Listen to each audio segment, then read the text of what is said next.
Welcome to Pure Intuitive Talk with me, Trish Smith.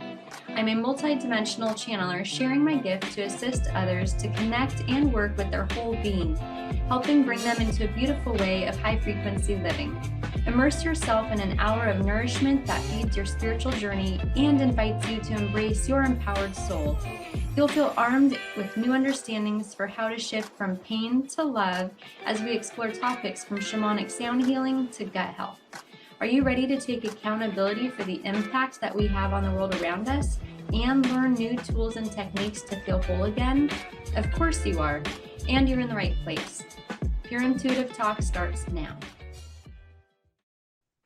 Hey everybody, welcome to Pure Talk Radio with Trish Smith. You're listening to Pure Intuitive Talk on Transformation Talk Radio. So thank you for joining us today. It is my privilege to introduce a really close friend of mine today. Her name is Cristina, and she has a story that's unlike a lot of people that we know. There are a lot of people that do go through a lot medically speaking, but in my life, she's one of the only people I know that has had to go through 2 organ transplants, 2 kidney transplants. So that's a lot. And she's also one of the most inspirational people that I've ever known. And it's my great pleasure to be her friend. And I feel honored to have her here today. Thank you, Cristina, for being here. Thank you for having me, Trish. It's always a pleasure to see your beautiful face. Thank you. It's always a pleasure to see your beautiful face. Thank you. So I wanted to just start out because I think your story is honestly so long, because it's honestly been most of your life that you have, you've gone through this. So also there's some fun parts to your story. There's been hard parts and there's been fun parts, but I wanted to just kind of start out by asking you how you became such a huge Janet Jackson fan. Well, it really started I've just always loved music. I've loved dancing and just moving my body. And even as a young child, I just really gravitated towards her music, and mainly because she had a lot of choreography in her videos and things like that. So I've just instantly always loved Janet Jackson. She was just always been my number one, my favorite. So and she's just an amazing, amazing artist. That's fair. I know that you'd had a few opportunities to meet her, and I want you to tell me about that. But do you mind starting kind of back where you were 6 years old and your kidneys started failing on you? I mean, you got to meet Janet Jackson, but it wasn't under the best of circumstances. No, it wasn't. So it started basically when I was 6 years old.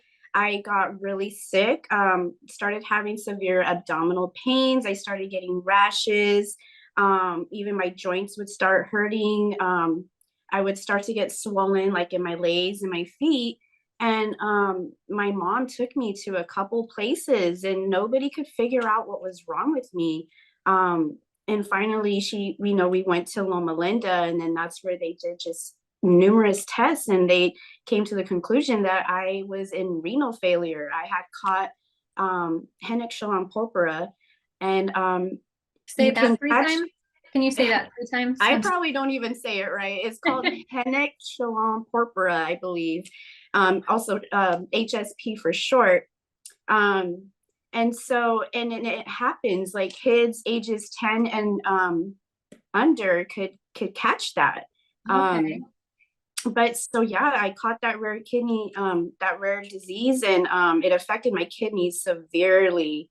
They told me when we had initially seen them, they told me, oh, well, your kidneys, they're going to fail within a few months from now.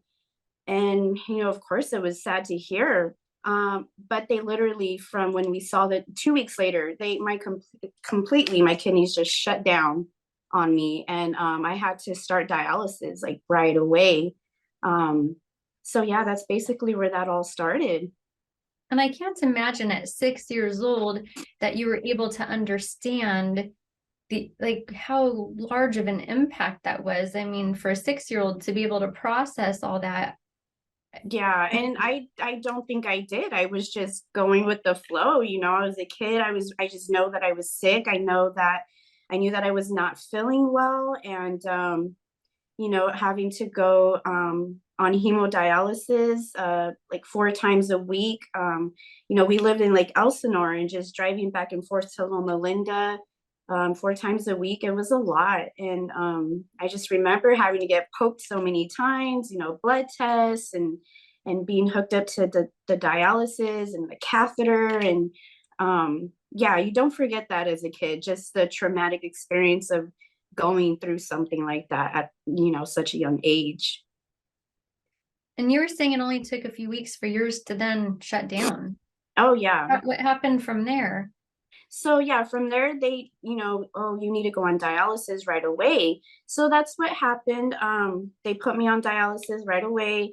And then you know, during that time is when, you know, they told my mom, you know, you could get tested to see if you are a match to give your daughter a kidney. So she did that, and lo and behold, you know, by the grace of God, like she was the perfect match. So yeah, while I was in and out of, you know, the hospital and things like that prior to the transplant, the Make-A-Wish Foundation came in and they said, you know, what would you want your last wish, you know, so to speak, to be? Like, what would you wish for? And instantly I was like, I want to meet Janet Jackson without hesitation. That Hell was the yeah. first thing that came out of my mouth, first thing that crossed my mind. And yeah, so after the transplant, a few months after that, when I was recovered and doing well, that's when she had sent out, or her team got in contact with us, and she had sent out a limo to pick up me and my mom, and we went to her house in Malibu, and it was just such an amazing experience. She's just so humble, so sweet, so soft spoken, and it was literally just one of like the best experiences of my life.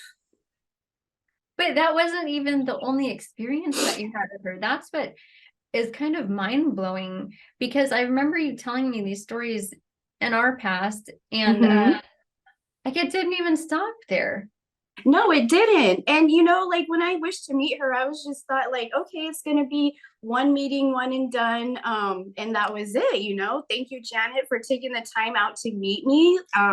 But you know, a couple years later, she had reached out again, and she had took me and my mom again, and we went to SeaWorld, and we got to do all the backstage stuff, like pet the dolphins and feed the dolphins and all kinds of cool stuff. And it was just really like crazy, like walking through SeaWorld, and like you could tell like people, like other guests were like, is that Janet Jackson? You know, because she was really disguised, you know. And of course she had the bodyguards around and all that. So that was the second time I saw her. And then the last time that I saw her, I was 10 years old. And she had got in touch with us again, and she gave So me crazy. backstage passes and tickets to her concert. So it was me, my mom, my younger sister, and then my dad, and we went to her concert, saw her backstage, and it was just amazing. Like those, I will never forget those moments that I got to spend with Janet. Just truly, truly, always will touch my heart, And that it's she so, would take you know, more time to like really, yeah, you know. So that was just amazing. talk about going above and beyond. Right, If she exactly. could have granted with the Make-A-Wish Foundation, she could have easily just granted your wish and Yeah. she could have moved on. I mean, for them to reach out to you, in my personal opinion, I think that she saw how special you are, to be honest with you. Like in the back of my mind, I mean, we'd have to talk to Janet. I don't know, maybe we could call her. Like, so Janet, I mean, but for them to reach out to you again and again, Mhm. that's just some of the most beautiful things I've heard about celebrities, you know? Yeah, you Yeah. know, and it's really, and I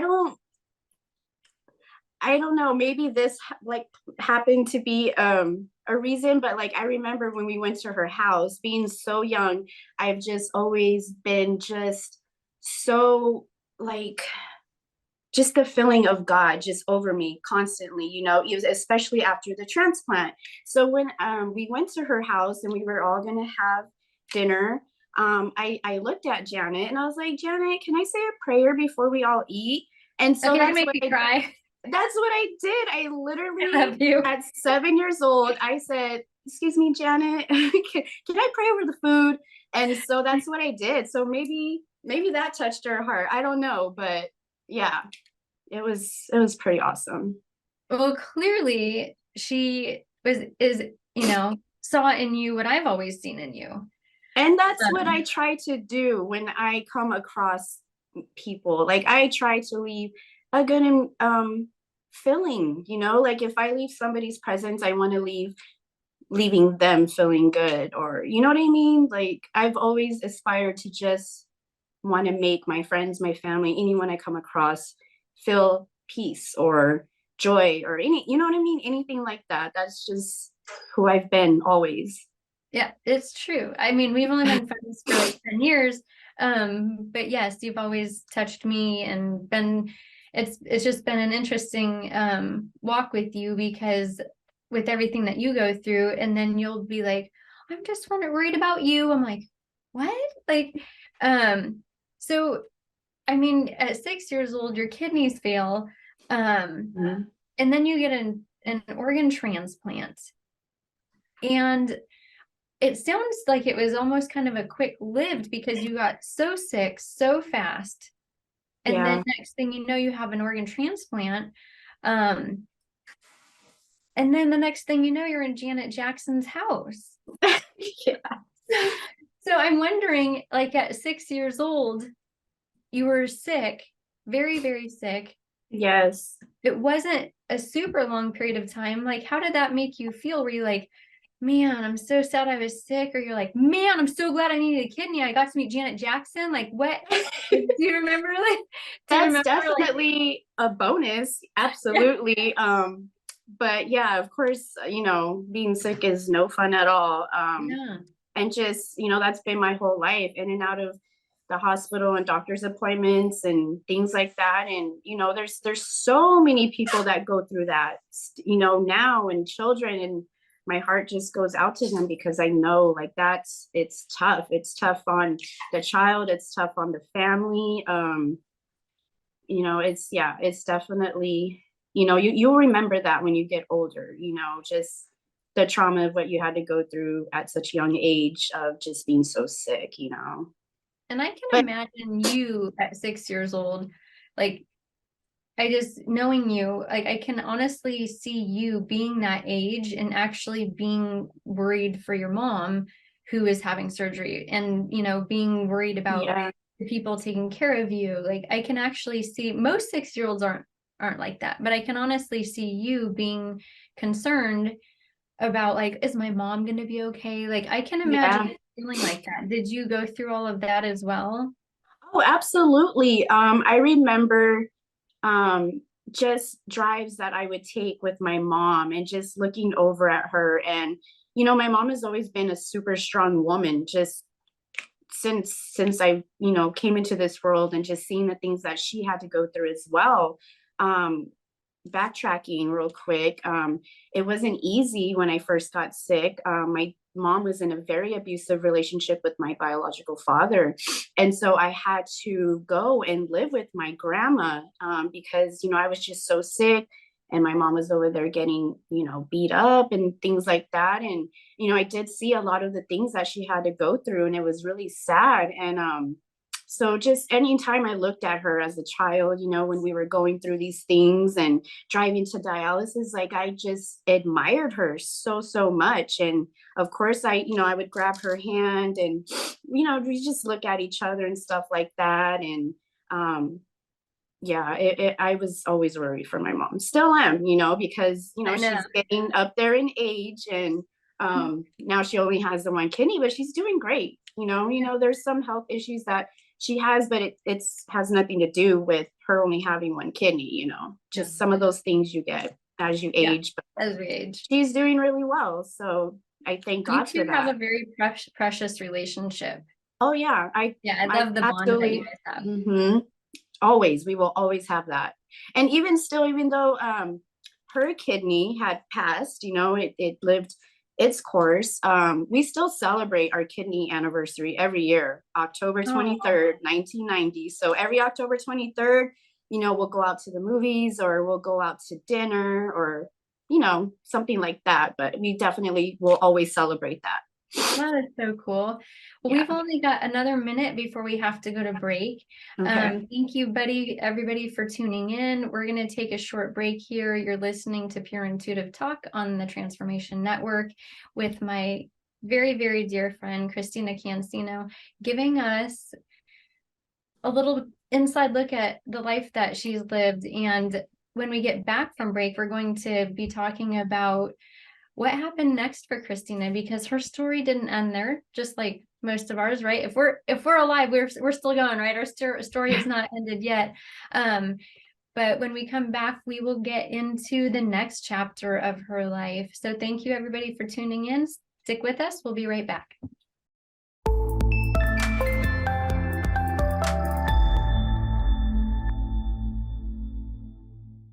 Welcome back, everyone. Thank you for tuning in. You're listening to Pure Intuitive Talk on Transformation Talk Radio with me, Trish Smith, your host. And with me today, I have a good friend of mine, Cristina Cancino. We spent the last segment talking about her kidneys failing on her when she was 6 years old and having to go through a kidney transplant. Fortunately, her mother was the perfect match for her, and she was able to be given her mother's kidney. But the average expectancy of a transplanted organ is 15 to 20 years. And so that was part of her story also, is that kidney was only going to last so long. Thank you for being here with us, Cristina. Thank you. How long did that kidney last? I mean, that kidney lasted you a long time. I think God was good with that one, huh? God is always good, and Mhm. that's where I get my strength from, my faith from. Like, he has never failed me my whole life, never failed me. But yes, of course, they do have a lifespan, and there's going to come a time where it's time for a new kidney. So yeah, October 23rd of 1990 is when we had the transplant. And then in 2011, I started to get symptoms again. Mainly the swelling, retaining water, because my my kidney was shutting down and it wasn't filtering the way it should be. So yeah, 2011 is when I started getting sick again. And I was like, I know these symptoms, I know these signs. And so immediately, went to go get it checked out. And sure enough, my kidney was failing again. And how old were you when that kidney started to fail again? And I know it lasted longer than an average expectancy for a kidney. I mean, it's unfortunate that they don't just last, for 60 years. So I know your mom's kidney lasted longer than the average expectancy, but how old were you when it started to fail? Gosh, I want to say I was maybe before 30. I know that. So probably like 28, 29 years old. Okay. Yeah. Because somebody just turned 40 yesterday. You just turned 40 yesterday. Happy birthday. I did. Thank you. I'm glad that you're here. I'm glad that you're here with me. Thank you. I'm glad I'm here too. Life is it's beautiful. It's beautiful. So do you mind going into, okay, so you're close to 30 years old, right? And you have you have one son, Eric. And how old was he at the time? So Eric was 5 years old when I had to essentially go back on dialysis. So pretty much when I went back on dialysis, I actually chose to do the peritoneal dialysis, which is the kind you could do at home. They train you on how to be very thorough with the cleaning and how to hook yourself up to the machine. There's just so much that goes into it. But at the same time, it's a little bit more freedom, but every night for 8 hours, I would hook up to my machine, and then go to sleep and then wake up and it would be done. So I could, it was working and doing its thing as I was sleeping. But along with that came anxiety and just Depression, I would say a little bit, but I've always kept my faith. Of course, I had my ups and downs, where I would just get like really like, oh my gosh, here I am again, I have a son this time, and he was my reason for being, for pushing, for wanting to just keep going, for trying to stay strong and get through it. And I know it was hard for him to see me like that every day. I know I missed out a lot. Like, I was there, physically there, mentally and emotionally. It was hard because, and physically, because I didn't have energy, and there's a 5-year-old involved, a little child, and he's Yeah. very energetic and wants to go do things. And I just didn't have the energy to do it. There would be some days where I felt really good, and I would take advantage of those days. Come on, son, let's go do something. Let's go do this, and but they were very far and few in between. But I know it affected him, and he didn't really necessarily talk to me about it, but my mom had mentioned to me, the things that he would tell her, and I don't know if my mom's gonna wake up tomorrow, and like even thinking about that now, it's like, oh my God, like how sad is that, Yeah. But yeah, so I was close to 10 years on dialysis. And they say, like, once you push the 10-year mark, like being on dialysis, like that's, you're kind of getting up there where it's kind of just like not going to really help anymore. But yeah, that was very Yeah. rough on me I and my remember, son. I remember reading while you're going through this, because you and I became friends. Mm-hmm. We worked together at the school district. That's Yes. how I met Christina. She and I worked together doing ABA, which is applied behavioral analysis for our little kiddos with some autism. We had our nonverbal kids, and we were, teaching them how to speak, and you know, all that other fun stuff we were doing. And so we'd met at work, but we were off for summer break, and we were both at Disneyland, and we happened to run into each other, which to me also feels like God intervening, like those divine appointments. Oh, And yes. and so I remember us being at Disneyland. I'm like, hey, what are you doing here? And you're like, I'm hanging out. And you ended up telling me that your kidney was failing again. And Mm-hmm. I didn't even know your previous story. I didn't know that you had one kidney that you had received from your mother when you were 6 years old. Yeah. And I just have to say that your attitude. I mean, I remember even like the day that we ran into each other at Disneyland, it wasn't like, oh my God, you know, I'm sick and I don't know what I'm gonna do. I mean, you're like, you've always had this beautiful faith, and it just shines through you. And I remember you had an upbeat, positive attitude, even while you were telling me that your kidney was failing. And this was in the very beginning of those almost 10 years of being Yes. on dialysis. Yes. And your Um, attitude for the last 10 years that I've known you has always been so beautiful. Thank you. You're such an inspiration to me. Thank you. Okay. I just no, don't cry. Okay. A mascara on, I can't cry. I know. So I just like, I don't know, the way my mind works is just like, you're sick again. Like, what are you gonna do? Like, there's, you can't do anything about it. You got to go through the motions. Your God has your back. And that's, like I said earlier, like that's never been a doubt of mine. When I put everything into his hands, I know that I'm going to be taken care of. Um, I will say though, once like it started to like 5 years, 6 years, 7 years, and it was, I'm like, okay, God, you can, give me a kidney anytime now, like this is starting to worry me. But I would go back again, like, I trust you, I trust you, I trust you. And I would always speak it. I would speak it. I trust that you have the perfect kidney for me. And that was like almost like a mantra, like I know you have the perfect kidney for me. Your timing is perfect, not mine. Your plan for my life, not mine. And so, yeah, that's just what I would keep telling myself. I would just go about my life. I would do what I need to do. And that was it. Just, you have to try to remain positive. I know it's hard. I know, trust me.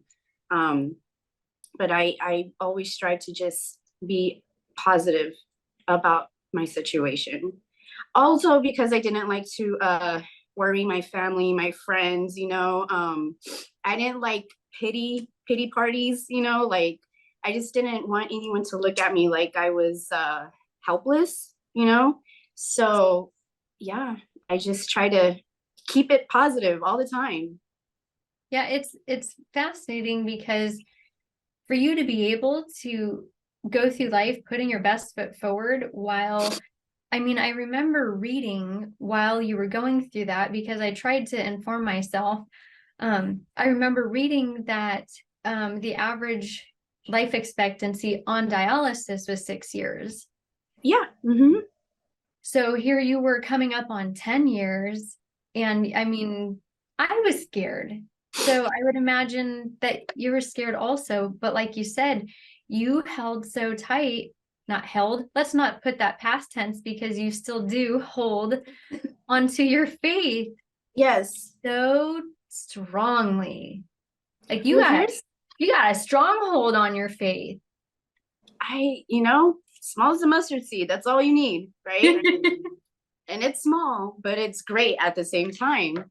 Another thing that made it very difficult, though, for me to get someone, to find a kidney was that because I've already had a transplant prior and because I had a pregnancy, my antibodies were really high. So the possibility of me receiving a kidney and rejecting it were high. Mm.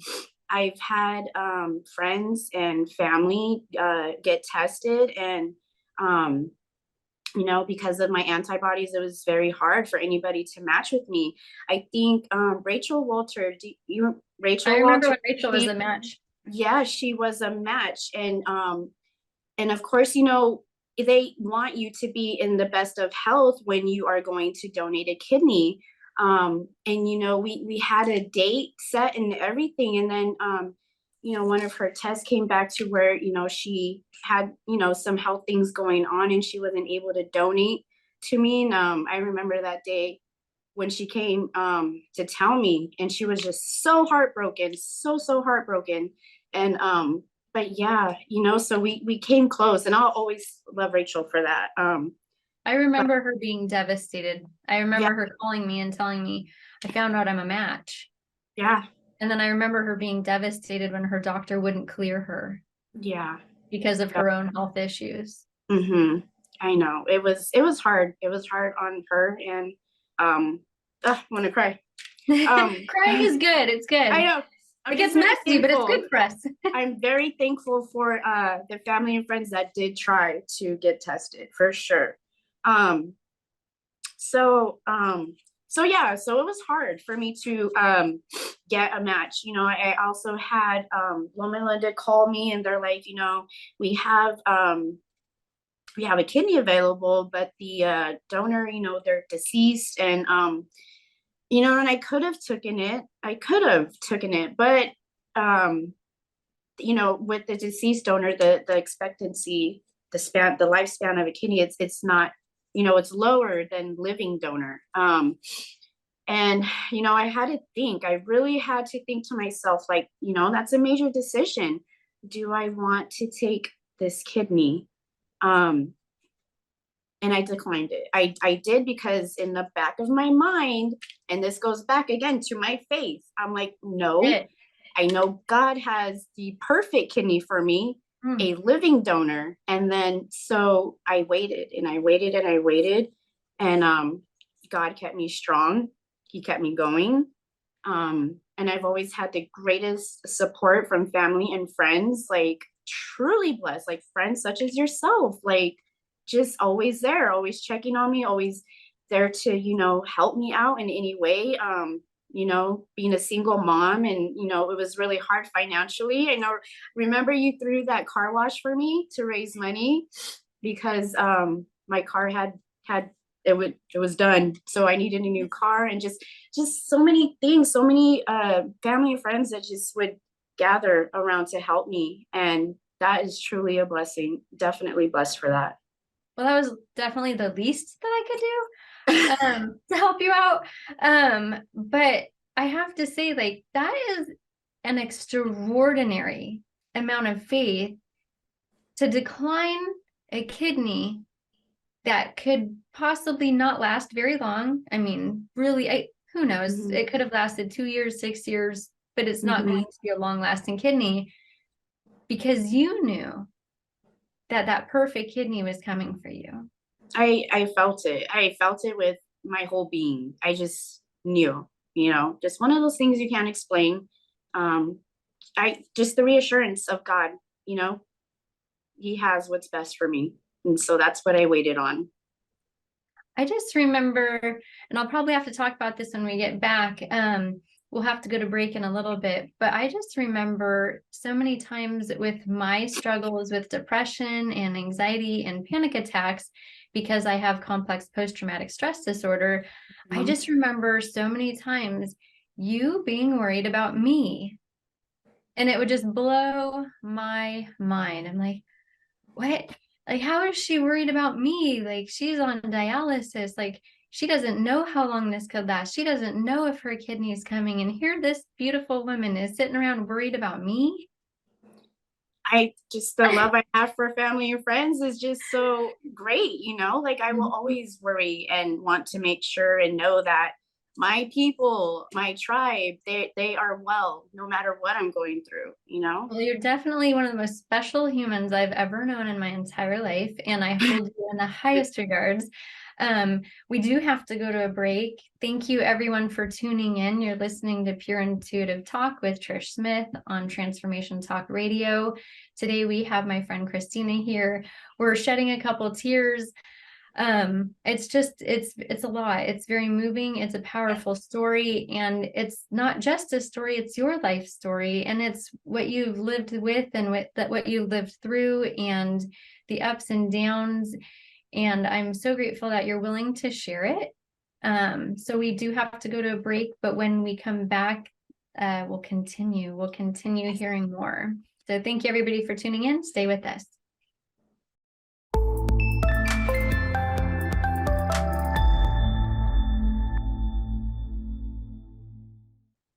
Welcome back, everybody. You're listening to Pure Intuitive Talk with your host, Trish Smith. That'd be me on Transformation Talk Radio. I've got a really good friend of mine here today, Cristina Cancino, and she's been opening up so beautifully and being very transparent about her struggles, her faith, and the journey that she's been on since she was 6 years old, with dialysis and with losing both of her kidneys and then having a kidney transplant.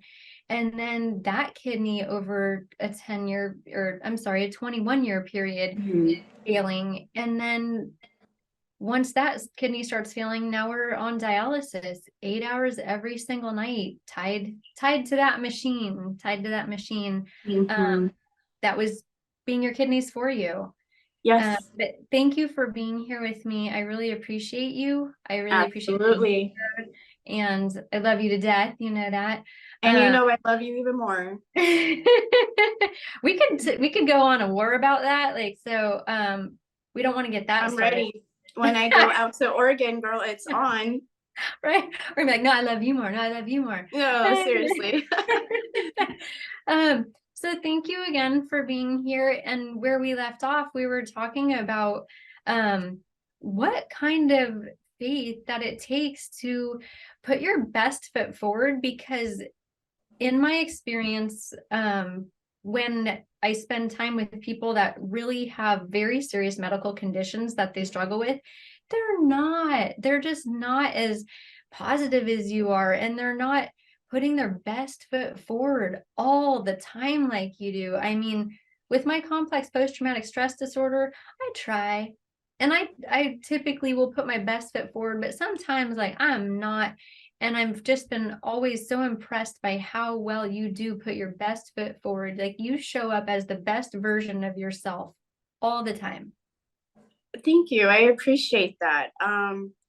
You know, I had my moments where I would break down and cry. It is completely normal. And for those who, you know, really struggle to find the faith and the positivity through their illnesses, their diseases, their situations, everybody's different, you know, and um I really just pray for peace for people who are going through things because it's tough. It is tough. It's not easy. And like I said, I had my moments. There were plenty of moments where my mom had to come and comfort me and even angry. I was angry at times, like, why is this happening to me again? Like, I don't want to go through this, you know. You know, there's things I want to do with my son, you know, but again, like I would just snap out of it and be like, no, you know, your God's greater. He's gonna get you through this. And that's what I just kept clinging on to.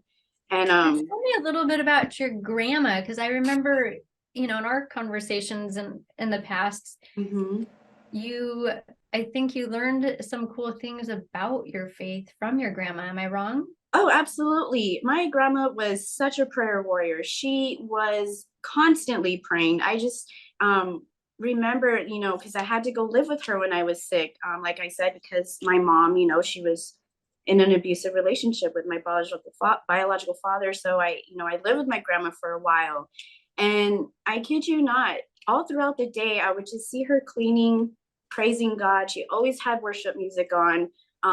Just, you know, she could be washing the dishes and she would be praying in tongues constantly. Like my grandma, her faith, I swear that's where I got it from. I learned it and I saw it in her, and I feel like she really did instill that in me. I really do. You know, she passed some years ago, but yeah, she will always like be a major part of my faith and why I have such a positive attitude about everything. And I know some of that comes from your mother as well, because I've Oh, known your mother absolutely. for the last 10 years, and I know that's one strong woman. And I know, I mean, you guys, man, whatever that gene pool situation is, like you guys are some really strong, beautiful women. Oh, for sure. And yeah, my mom, absolutely. That's where I get my strength from. Absolutely. She has been through a lot, a lot. And I think too, that's another reason why I just, you know, like I look at my mother, I see so much strength, so much resilience, so much passion in her love for her family and her children and her grandchildren. And I'm just like wowed by her, you know, like yeah, I get my strength from my mom, definitely. If you don't mind me interjecting this also, um, you're the same, you know, I've watched you mother your son for the last 10 years, and Mm-hmm. honestly, like you've parented him. Like when you were your sickest and while you were going through everything that you've been going through, I've been there, like you're on him and you parent him. Like you're not lazy. You're not like, oh, I don't feel good, I'm not going to put effort into being the mother that I was created to be. Mm-hmm. You've never, ever, ever put him on the back burner. You kept him your priority all these years through that. Like I've witnessed that. Sorry. Now I'm gonna start crying. We can't, guys, we can't Stop have it, such a Trish, here. Trish, Trish. Get it together. um, well, I feel like in a sense, like I owed him at least that, you know, because God, I don't know. I know I had no control over me getting sick again, but I've always felt guilty for for the time. I mean, girl, I was on dialysis for pretty much his whole, like more than half his life. He's 17 now. So from 5 to 17, or 16, I should say, sorry. I was on dialysis and I just had to make sure that I was doing what I could at the time to make sure that I raised him as best I could. And of course, I had help. I did not do it alone. My parents were there to help me every step of the way because he was a very energetic child, very energetic in a physical sense and just like mentally. He was just, so there were times where he was a little too much for me to handle, and I would be like, oh my God, mom and dad, like, please, can you take Eric for a little bit? Like, I just, because like I said, I would have my moments where I wanted to just give up, so if it wasn't for my parents and actually their guidance and them giving me advice and, on how to, raise my child, I definitely could not do it alone. That's for sure. When they say it takes a tribe, it does take a tribe, the more support, the better, so yeah, I actually thank my parents so much for their part in raising him. Well, we were designed to live that way. I mean, it's unfortunate in our culture, in American culture, that we don't do that more. But I do believe that we were designed to live in community and that we were supposed to be supporting each other. But your family has absolutely modeled what that looks like. Yes. And I mean, I know they've always come through for you and for Eric, and like they don't mess around, like they show up. They don't. They show up. They're, my mom will, like, she is the glue to holding the family together, whether, as we get into adulthood and we choose to go our own path or whatever, like, like my mom will never stop praying for her children, for her grandchildren. And my dad too, he works a lot so that, his family could have the things that they needed. Also, like I said, I was on dialysis, on disability. I didn't have much, but anytime my family would go, on a cruise or go for, like my dad worked his butt off so that he could also, me and Eric could also enjoy things, and outings with the family and stuff like that. Because, girl, it was hard financially. But so yeah, my parents, I owe so much to them for helping me out with my son, for sure. I forgot about the financial aspect because you weren't able to work and you had to be on disability. Yeah. I forgot about the financial aspect for you. Yeah, it was hard. Probably because you never complained about it. I don't. You just don't complain. I'm not sure that I've ever heard you complain. Like, I've known you for 10 years or more, and I've never heard you complain. Like, I try not to.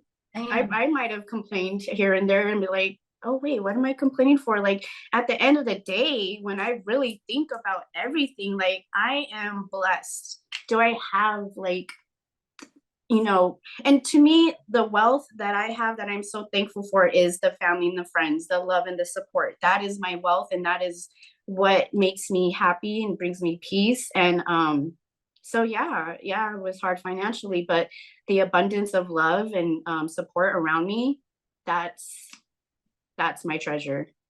Amen. Yeah. So I'll never forget, I know you were on dialysis for almost 10 years, and girl, I'll cry thinking about it again, but I'll never forget you sending me that little video of how your family broke the news to you. So your days of being on dialysis 8 hours a night came to an end.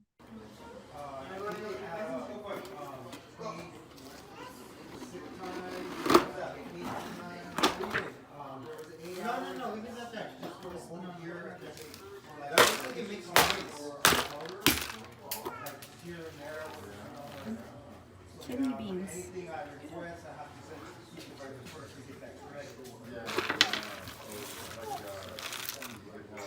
What? Are you serious?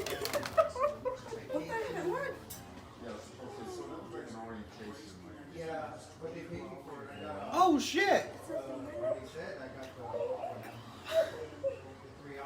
Oh shit!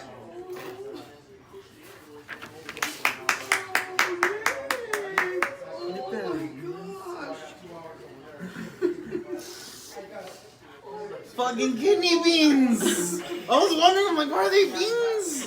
Oh my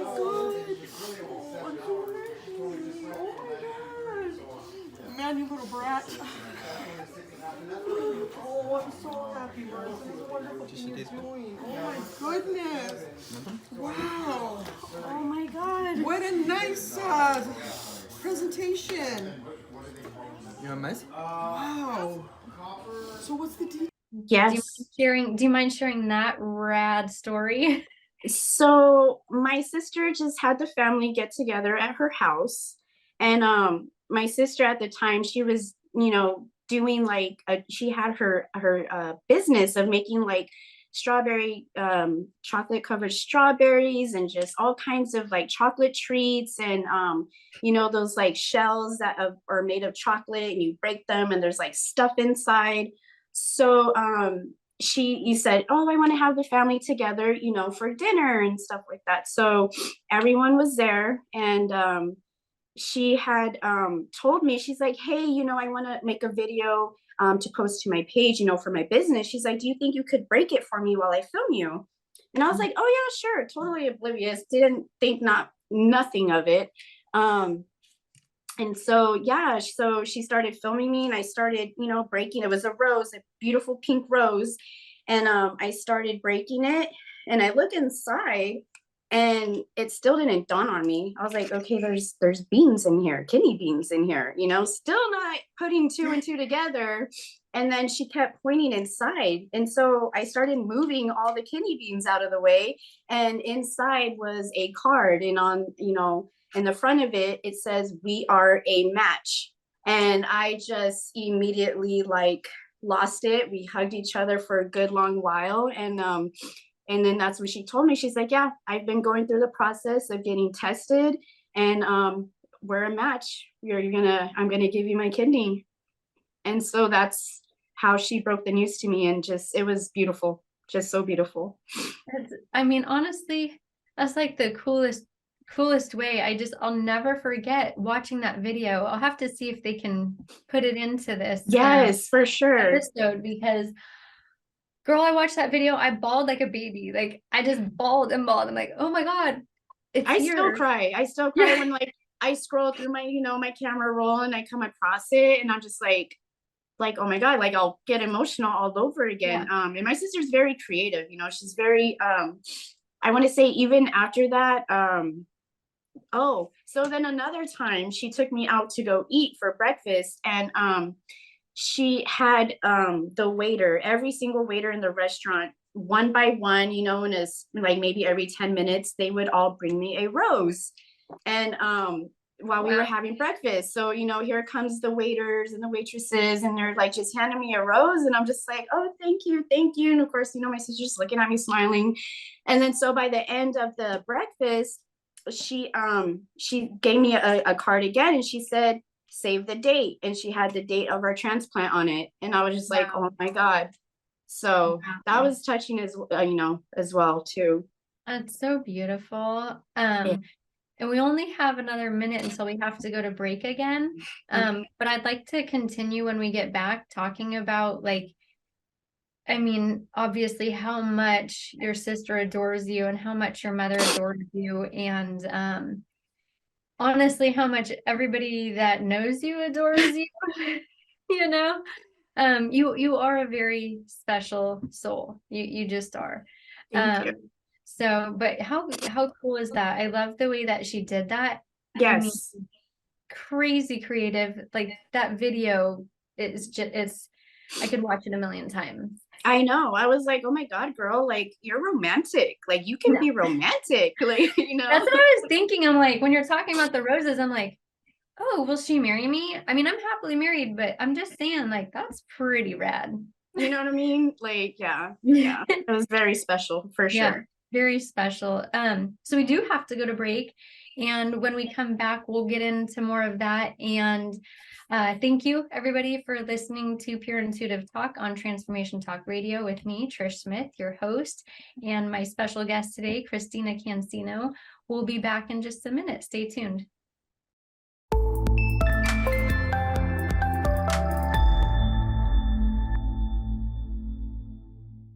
Welcome back, everybody. Thank you for tuning in to Pure Intuitive Talk with me, your host, Trish Smith, on Transformation Talk Radio. I'm not going to try to say that 3 times, so I just pulled it off, don't you think, right? Boom. You're good at what you do. All right. It's a tongue twister, I tell you. Anyways, thank you for being here with me, Cristina. Thank you for being willing to be so transparent and share your story with everybody. You've always been a huge inspiration to me, and I just wanted to have you on because I'm excited to share you with all of our listeners, because Thank as you. much of an inspiration as an inspiration that you've been to me, I know that you'll inspire other people too. Okay. So I mean, we both know like there's so many people going through so many medical issues, and Yes. so many people that are struggling with just, chronic diseases. And I'm sure that their faith runs really low. Even myself with my complex post-traumatic stress disorder, I have days where I am soaring and I feel so blessed. And I have days where I'm like, I don't even know if I can go another day like this. So clearly we're not the only ones who struggle Yes. with our faith. And so I just appreciate you taking the time and being willing to come on here and share your story of faith, so that other people that are going through similar struggles, or maybe they're totally different, like my struggle is totally different than your struggle, but we share the same faith and we share the Exactly. same heartache, and that's part of the human condition. Right. Exactly. Yeah, it's all about faith. We're human, so at the end of the day, we do go through the emotions, and the motions of, being down and being depressed about our situation. But gosh, man, just take the moment, be in the moment to just breathe and, take in, just because there can be peace in your struggle. There really can. It's just all about just taking your mind out of, the mindset of, your struggle, and just really embracing what you're going through, and, just thinking positively about it. I know that's hard. I know that's easier said than done. But I'd rather have a positive outlook than a negative one. And um that will help you. The more positive you are about it, and the more peace that you will feel. So yeah, definitely have faith. So praying for you now, I remember you talking about your grandma, how she would just be doing the dishes and praying in tongue. Mm, And for myself, over the last probably 15 years, I've chosen to live a life of prayer.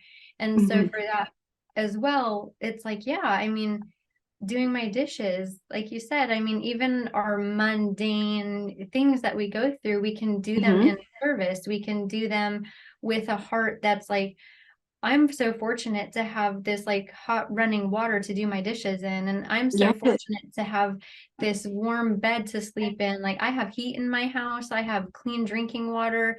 And so I know you and I discuss these things honestly on a Right. regular basis, like how Mhm. fortunate we are to have the lives that we have Yes. here, especially, in our country. We do have a lot, well, we have way too much luxury, Too much, let's yeah. be honest, like we're spoiled for sure.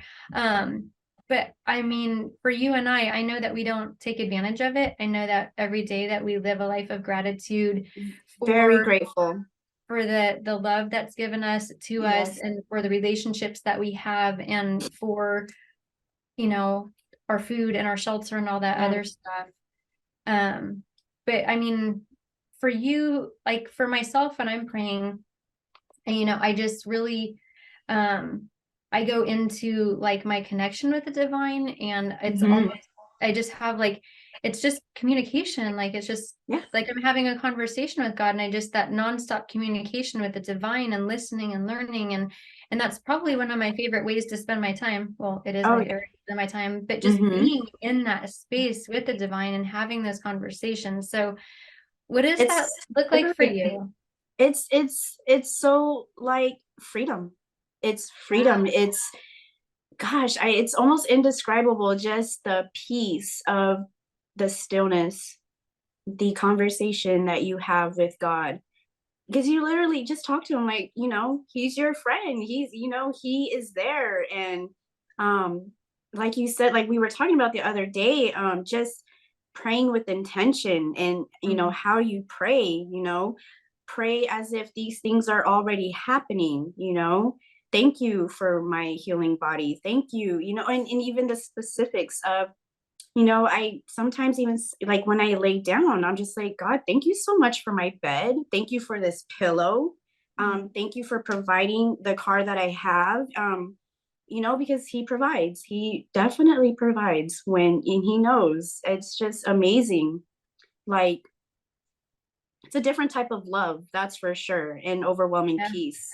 And gosh, man, just the joy from it is just, it almost is too overwhelming, because then I will just sit there and be like cry in such gratitude and gratefulness, and just almost like, wow, just like, wow. So that's like where I'm at with everything, and whatever comes my way next, like, I know he will be there always has been. And you were saying, I knew the right kidney was waiting for me. And then before we went to break, you were talking about the right kidney. The right kidney did come to you. You knew it was coming. It came. Your sister went through a transplant surgery. You now have your sister's surgery after you had your sister's kidney after you had your mother's kidney all those years. I mean, talk about a sharing family, you know what I'm saying? Like, yeah, I know, it's amazing. So I still I have 4 kidneys inside me now. I have my original 2 because they didn't take them out. Okay. And I still have my mom's, I still have her inside me. And now my sister's, and it's just like, wow, like my mother and my sister, like that is amazing, it's beautiful. It You know really what is just beautiful. came to me? What? I'm gonna start calling you a pot of gold. You are a pot of gold, right? Because like you said, you got your kidneys in there, and then you've got your mother's kidney in there, and you've got your sister's kidney in there. And to be honest with you, I had no idea that they don't remove the old ones. I did not know that you were carrying all of those in there. Yeah. I'm going to start calling you a pot of gold. That's, of course, you're a pot of gold. My 2 original and my mom's, they're like shriveled up little beans, but they're in there. They're in there. So we don't have a whole lot of time left. I just wanted to kind of throw out there to everybody listening that, like, my personal message for our listeners is, if I was at the grocery store and I saw Cristina checking out in front of me in the grocery line, I'd have no idea, right? Like, I would have no idea that every night you were going and hooking yourself up to a dialysis machine, and you didn't know how long that you were going to be able to live like that. I would not know your struggles. And so, like you and I were talking about the other day, it just reminds us that we don't know everybody's story. We don't. And that's why it's so important to always, when you leave your house, you leave with the intention to brighten somebody's day. Give a smile, give a little wink, give a like, hey, good morning. Hey. Hi, how are you? What's up? Just something, always be kind, be humble. Because you never know what someone is going through. But I'm definitely grateful that my mom and my sister are both doing well. Me and my sister just had our 1-year kidney anniversary. So ours was October 4th, our transplant, October 4th, 2021. And so congratulations. I'm a year and a few months in, and my kidney is doing amazing, it's doing great. And I'm just so grateful at, again, life being put into, life, just given life. And I'm grateful that I got to keep you too. So, and I'm grateful that you were on the show today, and we're actually out of time. I mean, we could do this for 10 more hours, because I know I could talk to you for the rest of my life. But thank you so much for coming on the show and providing, all of us with the opportunity to get the inside look at your story. So thank you. I love you. And I love you. Thank you for having me. This has been just amazing. And I actually have not really told my story in this way. So I'm very grateful for this opportunity. So thank you so much. I love you so much. You. Thank you. And we'll just continue that. I'll just call you when we're done and we'll be like, I love you. No, I love you. But I guess I have to say goodbye to all the listeners. Thank you for tuning in. You've been listening to Pure Intuitive Talk on Transformation Talk Radio. If you are looking for someone to work with as a holistic life coach, you can find me at trishsmithguide.com. Thank you, everybody. And thank you, Cristina. Thank you. God bless everybody. Thank you for listening to Pure Intuitive Talk with me, Trish Smith, your Pure Intuitive Guide. Come back and join us for encouragement to take responsibility and to connect to your whole being. Remember that every moment is the right moment to choose peace, acceptance, and forgiveness. We all have the courage to look deep within, get real with ourselves, and make upgrades to our ways of interacting with the world. It's been my privilege to share this hour with you. For more information about me, go to pureintuitiveguide.com. That's pureintuitiveguide.com. Thanks again, and we will see you here next time on Transformation Talk Radio.